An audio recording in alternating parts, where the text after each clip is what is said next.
నమస్తే, welcome to the truth. నేను పవన్. ఇక ఈరోజు ఏదైతే ఉందో ఇది చరిత్ర పుటల్లో లిఖించదగ్గ రోజు అని పూర్తిగా ఆంధ్రప్రదేశ్ ప్రజలు కూడా మాట్లాడుకుంటున్నటువంటి పరిస్థితులు కనిపిస్తూ ఉన్నాయి. ఎందుకంటే 2024 జూన్ 4న ఒక చారిత్రాత్మకమైనటువంటి తీర్పును ఏపీ ప్రజలు ఇచ్చినటువంటి పరిస్థితి. పూర్తిగా అక్రమ కేసులు, అరెస్టులు, నిర్బంధాలతో 5 ఏళ్ల పాటు వైసీపీ అరాచకానికి చరమగీతం పాడినటువంటి రోజు ఈరోజు, రిజల్ట్ వచ్చినటువంటి రోజు, ప్రజా తీర్పు బయటకు వచ్చిన రోజు ఇది అంటూ కూడా నిన్న అర్ధరాత్రి నుంచే రాష్ట్రంలో సంబరాలు చేసుకున్నటువంటి పరిస్థితి కనిపించింది. సో చాలామంది మాట్లాడుతూ ఉన్నారు, ఇది జగనాసుర రక్త చరిత్ర, లేదంటే జగనాసుర వధ జరిగినటువంటి రోజు ఇది. ఆయన అక్రమాలు కావచ్చు, లేదంటే రాష్ట్రం పైన మోపిన ఉక్కుపాదం కావచ్చు, ఇబ్బందులు కావచ్చు, ఇవన్నిటికీ ఒక స్వేచ్ఛా వాయువులు పీల్చుకున్నటువంటి రోజు ఈరోజు అంటూ కూడా రాష్ట్ర వ్యాప్తంగా కూడా ప్రజలు సంబరాలు చేసుకుంటున్నటువంటి పరిస్థితి కనిపించింది. పూర్తిగా మనం చూస్తే ఒక్క ఛాన్స్ అంటూ జగన్మోహన్ రెడ్డి అధికారాన్ని చేపట్టారు.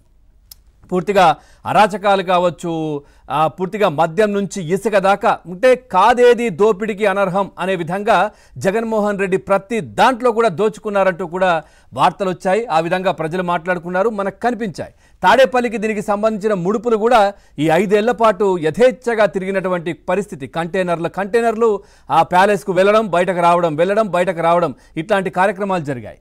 5 ఏళ్ల జగన్ పాలన అంతం పలికినటువంటి ఏపీ ఓటర్లు ఈరోజు ఇచ్చినటువంటి తీర్పు కరెక్ట్గా 1 ఇయర్ అవుతోంది. సో చాలామంది సంబరాలు చేసుకుంటున్నటువంటి పరిస్థితులు. అట్లాగే టీడీపీ, జనసేన, బీజేపీకి 164 సీట్లు కట్టబెట్టారు ఓటర్లు. పూర్తిగా వైనాట్ 175 అంటూ కూడా బీరాలు పలికారు జగన్మోహన్ రెడ్డి. వైనాట్ 175?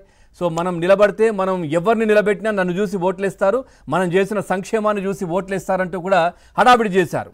కానీ అట్లా రెచ్చిపోయినటువంటి జగన్మోహన్ రెడ్డికి కేవలం 11 సీట్లకే పరిమితం చేసి ప్రతిపక్ష హోదా కూడా ఇవ్వకుండా పులివెందుల ఎమ్మెల్యేగా ప్రజలు తగిన గుణపాఠం చెప్పి కూర్చోబెట్టారనే మాటలు కూడా ప్రస్తుతం నడుస్తున్నటువంటి పరిస్థితి. ఎన్నికలైన తర్వాత అసెంబ్లీకి కూడా రాలేదు. అంటే ఈ ప్రజా తీర్పును కూడా ఆయన గౌరవించట్లేదు, లెక్క చేయట్లేదు. ఈరోజు ఏదో హడావిడిగా వెన్నుపోటు దినోత్సవం చేస్తూ ఉన్నారు. ఆలోచన చేస్తే వెన్నుపోటు దినోత్సవం ఎవరికి చేస్తూ ఉన్నారు అంటే ప్రజలు వెన్నుపోటు పొడిచారని అనుకుంటున్నారా? ప్రజలకు వెన్నుపోటు పొడిచారా జగన్మోహన్ రెడ్డి? అంటే పూర్తిగా అందరినీ కూడా పిలుస్తూ ఉన్నారు, యువత రండి, ఉద్యోగులు రండి, మహిళలు రండి, రాష్ట్ర ప్రజలంతా రండి, ఈ వెన్నుపోటు దినోత్సవంలో పార్టిసిపేట్ చేయండి అంటున్నారు. వాళ్ళకే కదా వెన్నుపోటు పొడిచింది జగన్మోహన్ రెడ్డి. మళ్ళీ వాళ్ళనే పిలిచి ఈ కార్యక్రమాన్ని పార్టిసిపేట్ చేయండి అంటున్నారు. వాళ్ళేమో జగనాసుర వధ జరిగింది అంటూ కూడా రాత్రి నుంచి మిఠాయిలు, బాణాసంచాలు ఇవన్నీ కూడా రాష్ట్ర వ్యాప్తంగా సంబరాలు చేసుకుంటుంటే ఈయన వెన్నుపోటు దినోత్సవం అని చెప్పి, అంటే ఒకరు సంతోషంగా సంబరాలు చేసుకుంటే జగన్మోహన్ రెడ్డి చూస్తూ ఉండలేరు. అందుకే ఈ విధంగా ఏదో హడావిడి చేసే ప్రయత్నం, ఇంకా రాష్ట్రం పైన, కూటమి పైన బురద జల్లే ప్రయత్నం. సో చరిత్రలో కావచ్చు, లేదంటే దేశంలో కూడా, అంటే ఇక్కడ ఏదో జరిగిపోతోంది అని సృష్టించే ప్రయత్నం మనం చూసాం కదా. కూటమి ప్రభుత్వం వచ్చిన నెల రోజులకే ఢిల్లీకి వెళ్ళి రాష్ట్రంలో ఏదో జరిగిపోతోందని హడావిడి చేశారు.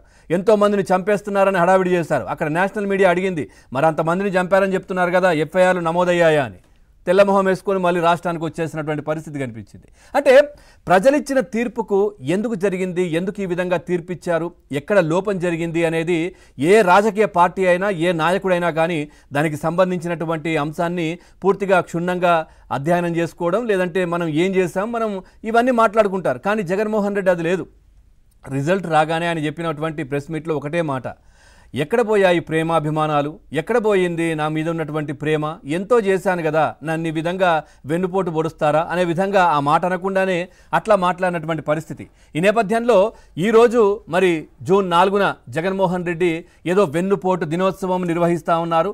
ఏంటి జగన్ ఇదంతా ఏం చేస్తున్నావు అర్థమవుతోందా అంటూ కూడా ప్రజలు కూడా, ఓటర్లు అందరూ కూడా మాట్లాడుకుంటున్నటువంటి పరిస్థితులు అయితే కనిపిస్తూ ఉన్నాయి. సో ఏ అంశానికి